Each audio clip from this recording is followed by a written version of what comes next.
Hello friends, welcome to day vlog. இன்றைக்கி நம்ம தக்காளி கிரேவி எப்படி பண்ணலான்னு பார்க்கலாம். அதுக்கு ஃபஸ்ட்டு பேனில் எண்ணெய் நிறைய ஆட் பண்ணிட்டு அது கூட கடுகு உளுத்தம்பருப்பு ஆட் பண்ணிக்கோங்க.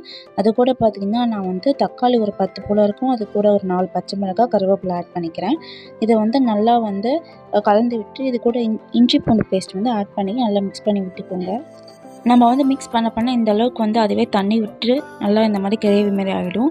நம்ம எந்த தண்ணியுமே ஆட் பண்ணக்கூடாது. அதுவே நல்லா கிரேவி மாதிரி வந்துடும். இது கூட நான் கொஞ்சோண்டு ஒரு கைப்பிடி அளவுக்கு புதினா ஆட் பண்ணிக்கிறேன். இது கூட 1/4 டீஸ்பூன் மஞ்சத்தூள், நம்ம வீட்டில் அரைச்ச வெறி மிளகாய் தூள் 2 டீஸ்பூன், அது கூடவே தனியாத்தூள் ஒரு 3 டீஸ்பூன் போல் ஆட் பண்ணி நல்லா மிக்ஸ் பண்ணி விட்டுக்கோங்க. இது எல்லாமே உங்களுக்கு ஏற்ற அளவில் நீங்கள் ஆட் பண்ணிக்கலாம். அது கூடவே கல் உப்பு ஆட் பண்ணி நல்லா மிக்ஸ் பண்ணிக்கலாம்.